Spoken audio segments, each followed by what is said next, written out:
श्री शिवाय नमस्तुभ्यम। हर हर महादेव। आप सभी को मौनी अमावस्या की हार्दिक शुभकामनाएं।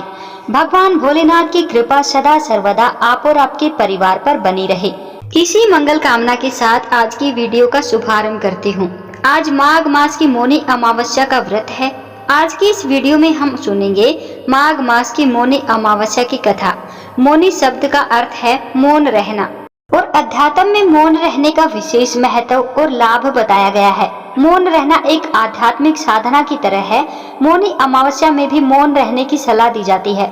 इस दिन मौन व्रत धारण करने से आत्मा की शुद्धि होती है और मन शांत होता है।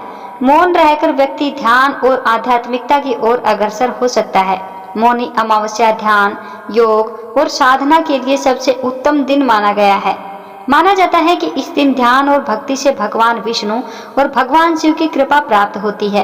इसके अलावा मौनी अमावस्या पितरों को प्रसन्न करने और उनकी आत्मा की शांति के लिए भी अर्पित है। इस दिन तर्पण, पिंडदान और अन्नदान से पितरों की कृपा प्राप्त होती है। अब आइए श्रवण करते हैं मौनी अमावस्या की कथा। इस कथा को सुनने अथवा पढ़ते समय आप अपने हाथ में लाल पुष्प रखें और जब कथा समाप्त हो जाए तब पूरी श्रद्धा के साथ यह पुष्प भगवान के सामने अर्पित कर दे। कांचीपुरम की नगरी में देव स्वामी नाम का एक ब्राह्मण रहा करता था। उसकी पत्नी का नाम धनवती और पुत्री का नाम गुणवती था। उसके 7 पुत्र थे। देव स्वामी ने अपने 7 पुत्रों का विवाह कर दिया। इसके पश्चात अपनी पुत्री के विवाह के लिए योग्य वर की तलाश हेतु उसने अपने बड़े लड़के को बाहर दूसरे देश भेज दिया। इधर देव स्वामी ने भी अपनी पुत्री गुणवती की कुंडली एक ज्योतिषी को दिखाई। ज्योतिषी ने गुणवती की कुंडली देखकर कहा कि ब्राह्मण देवता, आपकी पुत्री की कुंडली में तो दुर्भाग्य लिखा है। आपकी पुत्री की कुंडली में विवाह का योग नहीं है। यदि इसका विवाह हुआ भी तो सप्तपदी होते होते ही आपकी कन्या विधवा हो जाएगी। यह बात सुनकर देव स्वामी अत्यंत दुखी हुए और ज्योतिषी ने इस योग के निवारण का उपाय पूछने लगे। ज्योतिषी ने उपाय बताकर कहा कि इस योग का निवारण सिंगल द्वीप निवासिनी सोना नाम की धोबन को घर बुलाकर उसकी पूजा करने से ही संभव हो पाएगा। ज्योतिषी के मुंह से ऐसी बात सुनकर देव स्वामी ने अपने सबसे छोटे बेटे के साथ अपनी पुत्री को सोना धोबिन के घर लाने के उद्देश्य से सिंगल द्वीप जाने के लिए तैयार किया। अब वे दोनों भाई बहन समुद्र के तट पर पहुंचकर समुद्र पार करने का उपाय सोचने लगे, लेकिन समुद्र बहुत विशाल था। उन्हें कोई उपाय नहीं सूझ रहा था। थक हार कर दोनों भाई बहन भूखे प्यासे ही एक वट वृक्ष के नीचे छाया में बैठ गए। उसी पेड़ पर घोंसले में एक गिद्ध का परिवार रहता था। उस समय घोंसले में सिर्फ गिद्ध के बच्चे थे। वे सुबह से भाई बहन के क्रियाकलापों को देख रहे थे। शाम को जब गिद्ध के बच्चों की माँ भोजन लेकर घोंसले में आई तो वे उस भाई बहन की कहानी को बताने लगे। उनकी बात सुनकर गिद्ध की माँ को नीचे बैठे भाई बहन पर बहुत दया आई और बच्चों को आश्वासन दिया कि वह उनकी समस्या का समाधान करेगी। यह सुनकर गिद्ध के बच्चों ने भोजन ग्रहण किया। दया और ममता से वशीभूत गिद्ध माता उनके पास गई और बोली कि मैंने आपकी समस्याओं को जान लिया है। इस वन में जो भी फल फूल मिलेगा मैं आपके लिए ले आती हूँ तथा प्रातः काल में आपको सिंगल द्वीप सोना धोबिन के पास पहुँचा दूंगी। अगले दिन सुबह होते ही गिद्ध माता ने दोनों भाई बहनों को समुद्र पार कराकर सिंगल द्वीप सोना धोबिन के पास पहुंचा दिया। गुणवती प्रतिदिन सुबह सूर्योदय से पहले सोना का घर लीप दिया करती थी। एक दिन सोना ने अपनी बहुओं से पूछा कि प्रतिदिन सुबह हमारा घर कौन लीपता है? तो बहुओं ने तारीफ बटोरने के लिए कहा कि हमारे अलावा और ऐसा कौन करेगा। लेकिन सोना को उनकी बातों पर यकीन नहीं हुआ और वह यह जानने के लिए पूरी रात जगती रही। तभी उसने सुबह गुणवती को घर साफ करते हुए देख लिया और उससे उसकी परेशानी का कारण पूछा। तो गुणवती ने अपनी परेशानी बताई, जिसे सुनकर सोना चिंतित हो गई और उसके घर जाकर पूजा पाठ करने के लिए तैयार हो गई। घर से निकलने से पहले उसने अपनी बहू से कहा कि यदि मेरी अनुपस्थिति में कोई किसी की भी मृत्यु हो जाए तो उसके शरीर को नष्ट मत कर देना। क्षण भर बाद ही दोनों अतिथियों के साथ सोना धोबन कांचीपुरम पहुंच गई। दूसरे दिन गुणवती का विवाह संपन्न हुआ और सप्तपदी होते होते उसके पति की मृत्यु हो गई, जैसा कि गुणवती के भाग्य में लिखा था। तब सोना धोबन ने अपने संचित पुण्य का फल गुणवती को दान देकर उसके पति को जीवित कर दिया और उन्हें आशीर्वाद देकर वह सिंगल द्वीप के लिए रवाना हो गई। संचित पुण्य के क्षीण होने से सोना के घर, उसके पुत्र, दामाद और पति की मृत्यु हो गई। यह जानकर नया पुण्य संचित करने के उद्देश्य से सोना धोबन रास्ते में एक जगह रुक गई।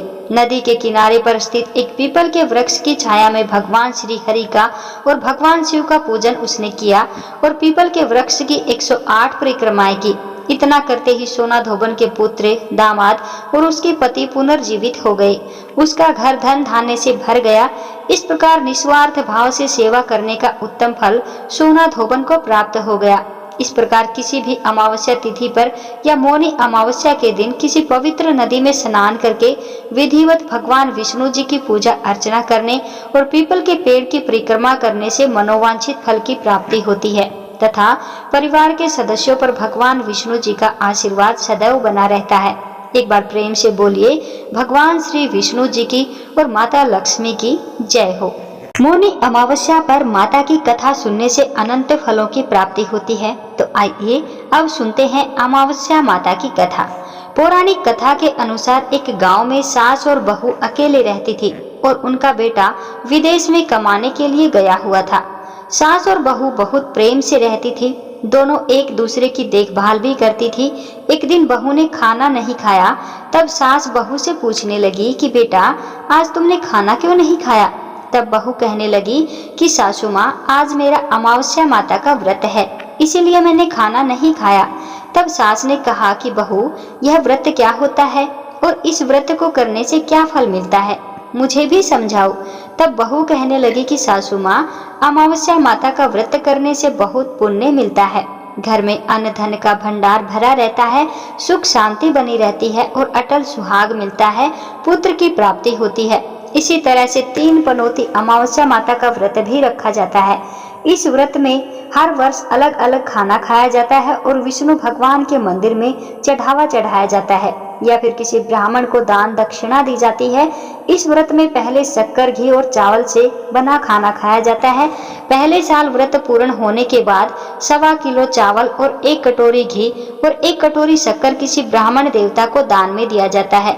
दूसरे साल जौ, घी और शक्कर से बना खाना खाया जाता है। इसी तरह जब दूसरे साल का व्रत पूर्ण हो जाए तब 1.25 किलो जौ, 1 कटोरी घी और 1 कटोरी शक्कर किसी मंदिर में चढ़ाया जाता है या किसी ब्राह्मण को दान में दिया जाता है। तीसरे साल गुड़, तेल और घी से बने व्यंजन खाने चाहिए। तब तीसरे साल का व्रत पूर्ण हो जाए तब आधा किलो तिल, गुड़ और 1 कटोरी घी किसी मंदिर में चढ़ाया जाता है या किसी ब्राह्मण को दान में दिया जाता है। इसे ही सासू माँ 3 पनौती अमावस्या व्रत कहा जाता है। फिर बहू बताने लगी कि माँ जी इस व्रत का संकल्प लेने के बाद इसे पूरा करना जरूरी होता है। अगर पूरा नहीं कर सकते तब घर परिवार में झगड़ा और घर में अशांति हो जाती है। तब सासू माँ कहने लगी कि बहू मेरी तो उम्र हो गई है, लेकिन तुम यह व्रत जरूर करना। तब बहू यह व्रत करना प्रारंभ करती है। एक दिन बहू ने किसी के कहने पर गेहूं से बनी रोटी खा ली और अमावस्या माता इस बात से नाराज हो गई। अब जो सास बहू एक दूसरे से प्रेम करती थी, अब उन दोनों में झगड़े होने लगे। सभी गांव वाले भी हैरान हो गए कि इनके घर में यह सब क्या हो रहा है। सास अपनी बहू को कहने लगी, जब से तुम हमारे घर में बहू बनकर आई हो तब से हमारे घर की लक्ष्मी चली गई है। तुम हमारे लिए बिल्कुल भी शुभ नहीं हो। तब बहू ने कहा कि माँ जी आपके घर की लक्ष्मी चली गई है तो मुझे बताओ कि कहाँ मिलेगी, मैं लक्ष्मी को लेकर आऊंगी। तब सासू माँ कहने लगी कि बहू लक्ष्मी तुम्हें समुद्र के बीच में भगवान विष्णु के पैर दबाते हुए मिलेंगी। यह सुनकर बहू यह कहकर चली जाती है कि माँ जी अब तो मैं घर में तभी आऊंगी जब मैं लक्ष्मी जी को लेकर आऊंगी, नहीं तो मैं इस घर में पैर ही नहीं रखूंगी। ऐसा कहकर बहू लक्ष्मी की खोज में चली गई। जब बहू लक्ष्मी की खोज के लिए निकली तब उसे बीच रास्ते में गाय माता मिली। गाय बहू से पूछने लगी कि कहाँ जा रही है। तब बहू कहने लगी कि गाय माता मेरी सास कहती है कि मेरे आने से उनके घर में अन्न धन की कमी हो गई है और मैं उनके घर की लक्ष्मी चली गई है, इसीलिए मैं लक्ष्मी को लेने जा रही हूँ। तब गाय माता कहने लगी बेटी अगर तुम जा ही रही हो तो भगवान से मेरे बारे में भी पूछ लेना। तब बहू कहने लगी कि ठीक है गाय माता मैं आपके बारे में भी पूछ लूंगी। तब गाय माता कहने लगी कि जब मेरा बछड़ा होता है तो वह मर जाता है, जिंदा नहीं रहता। तुम लक्ष्मी जी से पूछ लेना कि आखिरकार मेरे साथ ऐसा क्यों हो रहा है, मैंने ऐसे कौन से कर्म किए हैं जिसकी सजा मुझे मिल रही है। तब बहू कहने लगी गाय माता मैं आपके बारे में जरूर पूछ लूंगी। ऐसा कहकर बहू आगे बढ़ गई। जब आगे बढ़ी तब रास्ते में एक घोड़ी मिली जिसके गले में घंटी बंधी हुई थी। घोड़ी ने कहा कि बेटी, तुम मेरे दुख का निवारण लक्ष्मी जी से पूछ लेना। तब बहू कहने लगी कि मैं जरूर पूछ लूंगी। ऐसा कहकर बहू आगे बढ़ गई। आगे जाते ही बहू को एक अंधा और एक बहरा बुजुर्ग मिला।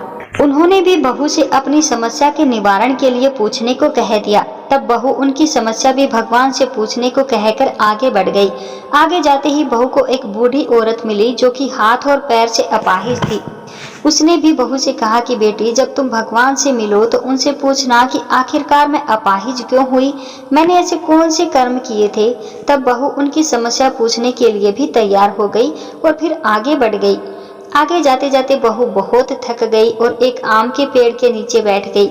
आम का पेड़ बड़ा खुश होकर बहू से पूछने लगा कि बेटी, तुम कहाँ से आई हो और कहाँ जा रही हो। तब बहू कहने लगी कि वह लक्ष्मी जी को लेने जा रही है। तब आम का पेड़ भी अपनी समस्या भगवान से पूछने के लिए कहने लगा कि मेरे पेड़ पर लगे हुए आम खट्टे ही क्यों होते हैं, इस बारे में बहू रानी भगवान से जरूर पूछ लेना। तब बहू पेड़ की समस्या लेकर आगे बढ़ गई। थोड़ी दूर जाने पर बहू को एक तलाई मिली। वह भी बहू से कहने लगी कि बहू, तुम भगवान से पूछना कि मेरी तलाई का पानी इतना मैला क्यों है, कोई यहाँ आकर पानी नहीं पीता। तब बहू कहने लगी कि मैं जरूर पूछ लूंगी। ऐसा कहकर बहू आगे बढ़ गई। बहुत दिनों से जंगल में चलते चलते बहू थक गई थी। उसे भूख भी लगी थी, लेकिन खाने को कुछ नहीं मिला तो वह भूख और प्यास से बेचैन हो गई और जंगल में बेहोश हो गई। उसी समय भगवान श्री हरि और माता लक्ष्मी जी घूमते हुए उधर जा रहे थे। तब माता लक्ष्मी जी विष्णु भगवान से कहने लगी कि हे नाथ, यह तो आपके बहुत ही बड़ी भक्त है, आप इसके दुख का निवारण कीजिए। तब भगवान श्री हरि कहते हैं कि इस संसार में तो बहुत से जीव दुखी हैं, सभी अपने अपने कर्मों का फल भोग रहे हैं, मैं किस किस के दुख का निवारण करूं। तब माता लक्ष्मी जी भगवान श्री हरि से विनती करने लगी और कहने लगी कि वह भूखी और प्यासी है, अगर इसे जंगल में छोड़ दिया जाए तो जंगली जानवर इसे खा जाएंगे। माता लक्ष्मी जी की बात को सुनकर भगवान श्री हरि एक साधु का वेश धारण करके बहू के पास गए और उसे होश में लेकर आए। बहू के होश में आते ही साधु वेश में भगवान उससे पूछने लगे कि वह यहाँ क्यों आई है और कहाँ जा रही है। तब बहू ने सारी बात बता दी। उसकी बात को सुनकर भगवान श्री हरि और माता लक्ष्मी जी प्रकट हो गए। उनके साथ साथ अमावस्या माता भी प्रकट हो गई।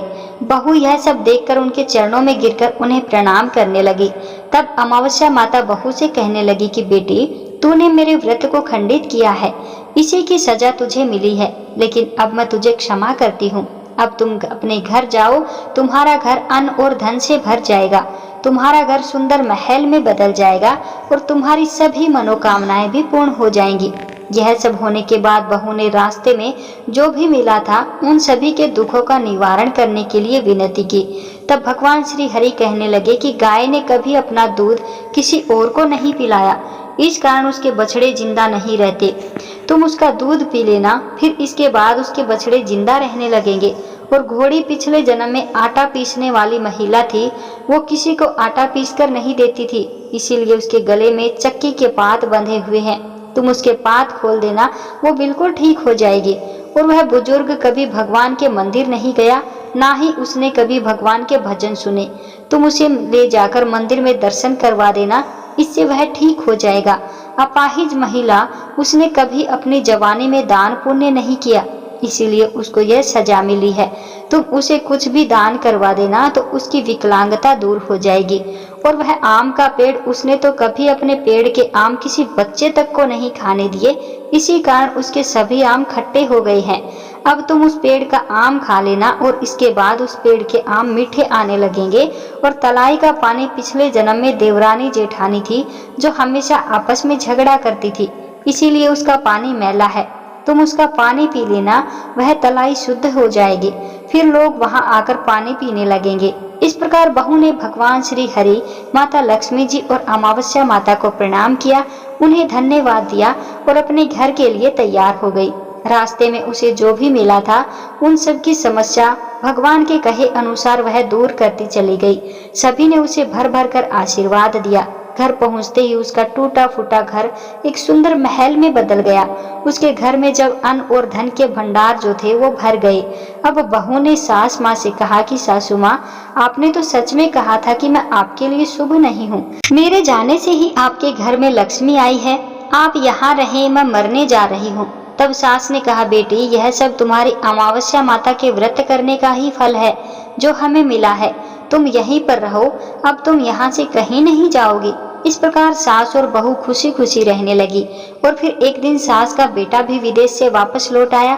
फिर क्या था, घर में जब उसने खूब धन दौलत और धन के भंडार देखे, तब उसकी माँ ने सारी बातें अपने बेटे को बता दी। इस प्रकार वे लोग खुशी खुशी रहने लगे और तीनों मिलकर अमावस्या माता के व्रत को रखने लगे।